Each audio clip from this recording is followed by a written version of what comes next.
The storm came without warning that October morning. Not the gentle sort that farmers welcome. The kind that breaks records. 140 millimeters of rain fell in 36 hours across the dales. The beck swelled into something unrecognizable. 3 farms flooded. 3 generations of work wiped out in an afternoon. Families stood at field edges watching brown water claim everything they'd planted in spring. But one field stayed dry. On the eastern slope, where barley grew in thin, struggling rows, not a single stalk bent under the weight of water. The earth held firm. The crop survived. Everyone noticed. That's when people started asking real questions about Thomas Hartley. Thomas Hartley was 72 years old. 58 of those years had been spent on the same piece of land his grandfather bought in 1965. The farm was 32 acres, built on moorland above Wensleydale, roughly 8 kilometers from Hawes. The stone farmhouse was built in 1887. The barn beside it was older still, with walls that leaned slightly, as if tired from holding themselves up. He had 2 adult children. A son in Manchester working in IT. A daughter in Edinburgh married to a solicitor. Both had urged him to sell the land years ago. Both had offered to help him retire to town. Both had stopped asking after the 5th refusal. His wife, Margaret, had passed away in 2008. Thomas lived alone on the farm now, with his nephew Robert visiting some weeks to help with heavier work. For 6 years before the storm, the farm had produced almost nothing. Not because Thomas was lazy. Neighbors knew better. Every morning at 5 o'clock, rain or shine, he walked the perimeter of his land. He checked the soil. He looked at the sky. He studied his plants the way other men studied the news. But harvests had become thin. The yields from his 32 acres barely covered the cost of seeds and diesel. In 2017, yields were so poor that Thomas couldn't afford the farm's annual rates. He took a loan from the bank of £90,000. Then another £40,000. By 2022, he owed £130,000. His son called regularly. "Dad, sell now. Before it's worthless. Move into town. Live with us. What are you trying to prove out there?" Thomas never had a good answer. He just said, "It's not time yet." The bank gave him until the end of 2023 to repay the debt, or they would begin legal proceedings to claim the farm. That was the rule. Clear and written in the contract he'd signed with trembling hands in 2020. 1 year and 4 months. That's how much time remained. At 72, Thomas didn't have much earning power left.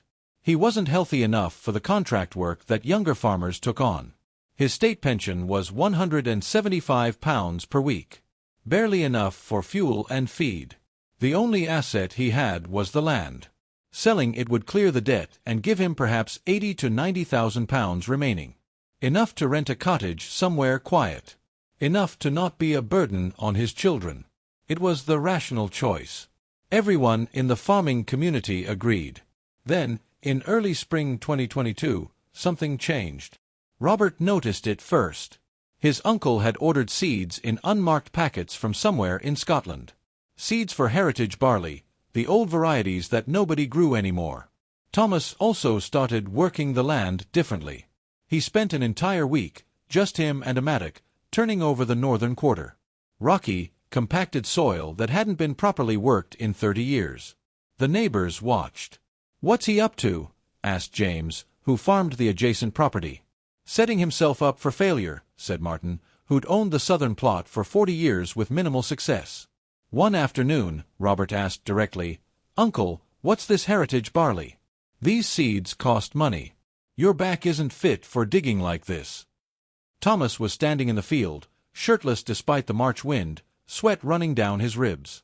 He smiled, a real smile, not the tired kind. "My grandfather planted barley here. Not the modern sorts. The old kinds. The ones that belonged to this land. But Dad used hybrid seeds because the old varieties don't yield enough." "We'll see," Thomas said, returning to his work. The answer came through Donald MacLeod, an old man of 80 years old. He'd been Thomas's grandfather's closest friend. They'd grown up together in the 1950s in the same farming community. Donald had moved to the borders decades ago, but he'd never completely left farming behind. He ran a small heritage seed bank from his house near Peebles, not officially registered. Just for himself and a network of other farmers who believed the old methods hadn't completely died. Thomas visited him in February. He drove 3 hours north with a question that had been gnawing at him for months. Could the farm be saved? Not in the way modern agriculture tried to save farms, with chemical inputs and hybrid seeds and expensive machinery, but in the way his grandfather had worked. Donald listened to the whole story in silence. Then he walked to his study and brought out a leather notebook, yellow with age, filled with handwriting in fading blue ink. "Your grandfather gave this to my father," Donald said. "His field notes. The varieties he planted. How he read the land." For 3 hours, Donald explained the system. The barley variety he recommended was called Bere barley, a heritage type grown in Scotland and northern England for over 4 centuries. It required less water than modern hybrids. It tolerated poor soil better. But more importantly, it worked with the land instead of fighting against it. The method was zero-till, combined with green manuring. Instead of plowing exhausted soil chemically, Thomas would restore it naturally. That meant growing nitrogen-fixing crops between cash crops. Mulching with organic matter. Waiting. Here's the technical truth. Soil depleted by years of chemical agriculture loses its microbial structure. The bacteria and fungi that make nutrients available die off. Conventional farming then requires ever more chemicals. You break that cycle by reversing it. You rebuild living soil. It takes time, usually 3 years minimum, before you see substantial improvement. How long? Thomas asked. 2 years before real results. Maybe 3 before you can truly trust it, Donald said. Your grandfather would have given it 5 years without complaining. Thomas felt something collapse inside his chest. He had 1 year and 4 months. He bought the seeds anyway. The test plot in spring 2022 should have worked. The seeds were good heritage stock. Thomas followed Donald's notes exactly. He didn't use chemical fertilizers. He composted leaves and old plant matter, mixed it into the topsoil. He watered carefully. By June, the plants were tall and green. Hope was building in ways he hadn't expected. Then the barley midge arrived. A pest explosion, probably from the neighboring cereal fields where pesticide resistance had created superpests. The insects moved from James's property to Thomas's overnight. Within 5 days, the entire test plot was infested. The grain heads were damaged. The plants were dying. Thomas stood at the field edge on June 21st, watching the damage spread. His first instinct was to spray everything with pesticide and save what he could. He didn't. Instead, he harvested what remained, barely 4 kilograms from 200 square meters. The most humiliating yield. Not even covering the cost of the seeds. He burned the rest of the plants. He watched the smoke rise, and he thought about calling his son to say, "You were right. I'm selling the farm." He didn't call. 2 days later, Robert found him sitting on the stone wall, staring out across the moors. "What happened to your barley?" "It failed," Thomas said simply. "Will you try again?" Thomas didn't answer immediately. Then, yes, but differently. He called Donald the next morning. He described what had happened. He asked what had gone wrong. Donald's response wasn't sympathy. It was a question: what lives in the earth around your plot? "Everything's poisoned from years of chemicals." "Nothing survives," Thomas said. "No," Donald said. "There are insects. Spiders, beetles, tiny things you never notice. When you make soil living again, the predators come back. Ladybirds eat aphids. Parasitic wasps eat many pests. But that takes time. This year, you need another solution." Donald explained, traditional farmers kept livestock. Not just for meat. For balance. Sheep, chickens, geese, they kept insects in check. They fertilized. They were part of the entire system. Thomas didn't have much livestock anymore. But he had a neighbor named Peter who raised rare breed chickens. Thomas went to Peter with a proposal: let the chickens into the barley field for 3 hours every evening. The birds would scratch and eat insects. They'd fertilize the soil as they moved. Peter thought it was strange. But he'd known Thomas for 35 years. He needed somewhere to let his birds forage. "All right," Peter said. "But I'm keeping records. If they damage your crop worse than the midges would, I'm taking them back." The chickens started coming to the field in late June. Within 2 weeks, the midge population had collapsed. The remaining barley plants recovered. They didn't grow perfectly. Damage had already been done. But they survived. At harvest in August, Thomas collected 20 kilograms from the same 200-square-meter plot. To anyone without context, it meant nothing. But Thomas understood the mathematics. In his region, good modern hybrid barley yielded roughly 8 kilograms per 200 square meters. His heritage variety, on degraded soil, with no pesticides, with only chickens and compost, had yielded 20 kilograms. The soil was waking up. Fall 2022, Thomas made the decision. He would apply this method to his entire farm. Not all at once, but systematically, field by field, over 2 years. It was a massive risk. If it failed, he'd waste resources he couldn't afford to waste. The bank would foreclose. But if the test plot success was real, there was a chance. His first year, 2022 to 2023, Thomas committed 12 acres to heritage barley. The remaining 20 acres, he left fallow or planted with nitrogen-fixing legumes, peas and beans that would restore soil while producing something marketable. The barley acres required constant work. Every morning, he was out there, watching, checking soil moisture, turning compost, building the ecosystem back from almost nothing. In September 2022, about 3 months into the expanded operation, disaster struck. An unexpected drought. August had been unusually dry. By September, the water table had dropped significantly. The beck that normally ran year-round through the valley was barely flowing. Thomas's crops needed water, more than rainfall could provide. He tried negotiating with the Environment Agency for extra water rights. They said no, all resources were being preserved for essential use.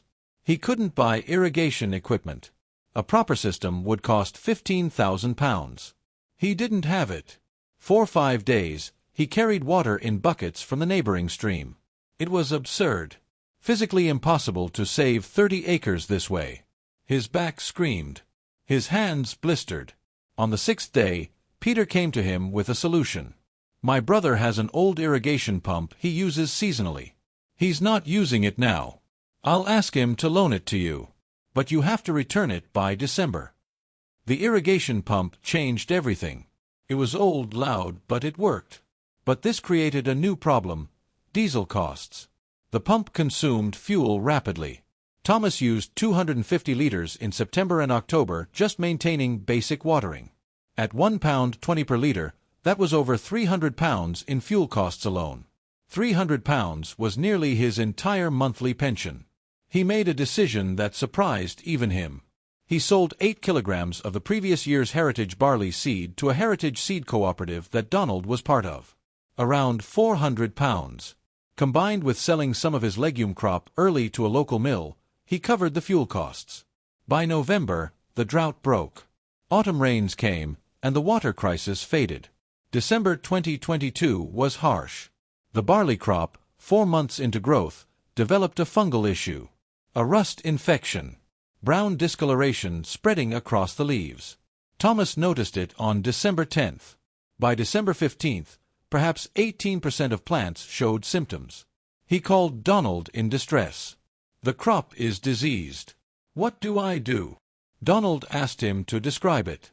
When Thomas did, Donald said something unexpected. "It's not a disease in the way you're thinking. It's a sign." "A sign of what?" "That your soil is starting to have life in it again," Donald said. "When soil is completely dead, only the hardiest pathogens survive.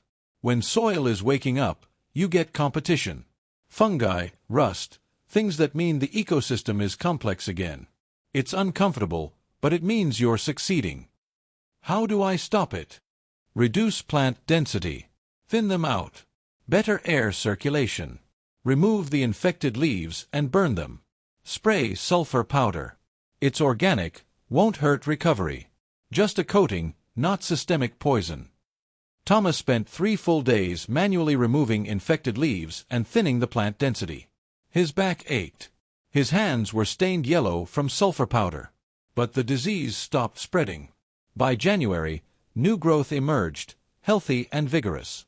March 2023 brought a different crisis. Harvest was coming in 4 months. Thomas's barley was healthy.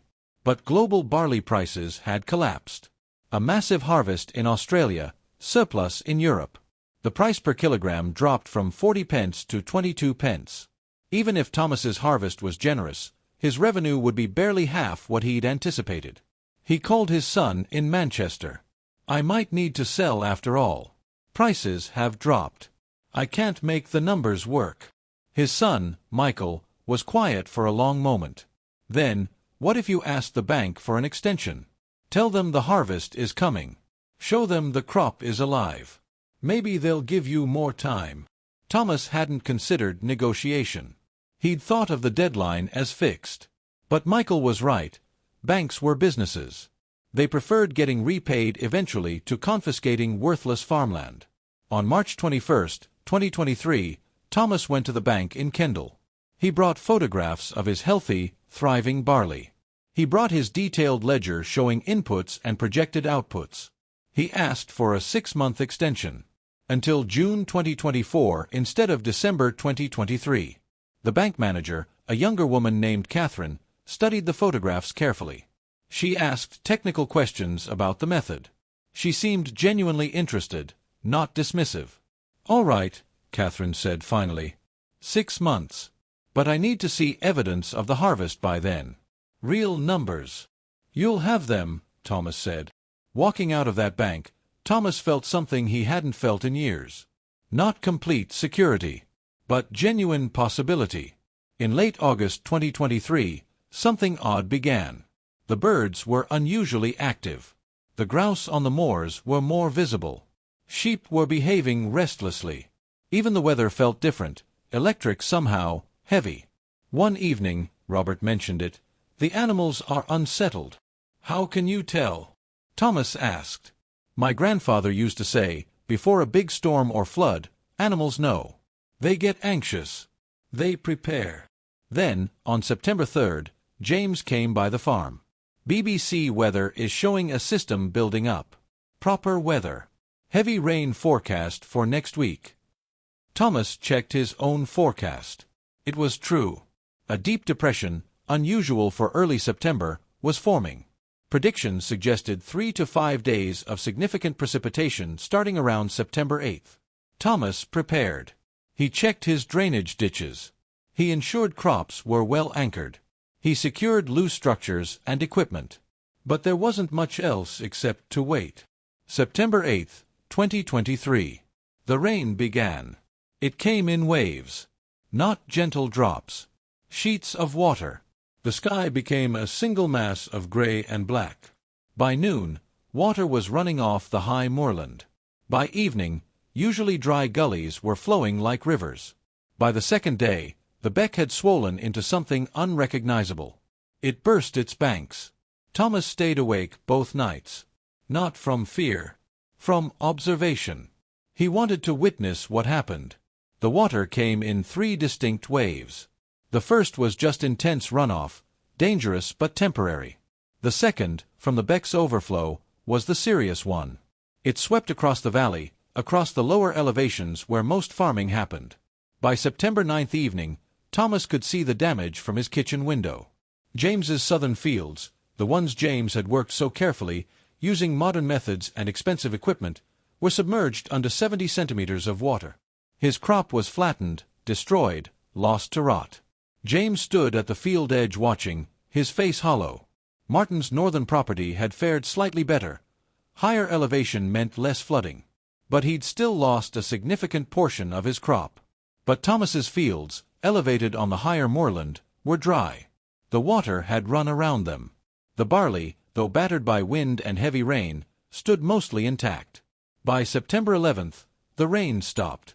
The water receded. Damage assessment began. Within a week, news of Thomas's farm had spread through the entire farming community. Not because Thomas announced anything. It was simply obvious. Every adjacent field showed water damage. Thomas's field was virtually untouched. The reason became a topic of intense analysis. Agricultural scientists, university researchers, even national news crews came to examine his land. They wanted to understand. Why had this farm survived when surrounding farms flooded? The answer, once you saw it, was straightforward.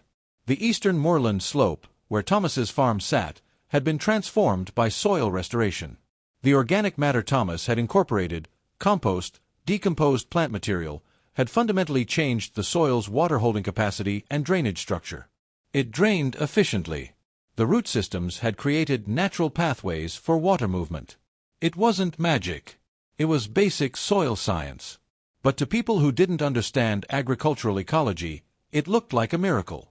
September and October 2023, Thomas harvested. The barley was ready. The grain heads were full and heavy.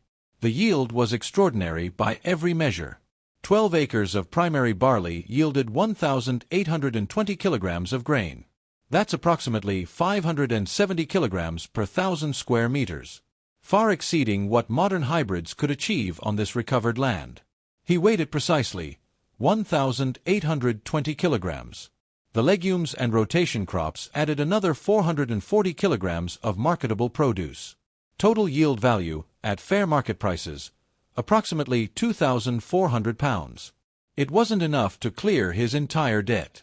But combined with a bank extension, combined with a plan to sell heritage seed stock and expand to another barley season, it was enough to make full repayment possible by June 2024. More than that, it was proof. October 2023, farmers started arriving at his gate. Not journalists. Farmers. Asking questions. Some skeptical. Some curious. Some desperate, men and women tired of debt, who'd mortgaged land their parents and grandparents had farmed, who were looking for a path forward. Thomas spent time with everyone who asked. He showed them his soil. He explained the method. He shared Donald's notes, translated into accessible language. By December, 6 farming families were preparing test plots using the heritage barley method. Peter had agreed to expand his chicken operation. James, who'd lost his crop to the flood, approached Thomas. "If you're right about this, I want to try it. My land is finished with chemicals anyway." Thomas gave him seeds. He showed him the method. He asked nothing except that James keep notes, track what happened. In November, Robert brought news from Peebles. A heritage seed cooperative, connected to Donald's network, wanted to buy barley seed from Thomas. They were working with university agricultural programs focused on crop preservation. Thomas sold them 160 kilograms of seed for £600. It meant his crop had value beyond just local sale. It had significance. On December 18, 2023, Thomas went to the bank in Kendal and made his first major payment, £90,000. It didn't clear his entire debt, £40,000 remained. But it proved his concept worked. Catherine, the bank manager, reviewed the payment records. She looked at Thomas and said something simple: "Your farm isn't worthless. It's becoming valuable again." Thomas received formal notice 6 months later, in June 2024. The remaining £40,000 debt was cleared through his second harvest proceeds and a grant from an agricultural heritage foundation that had heard about his work. He was debt-free.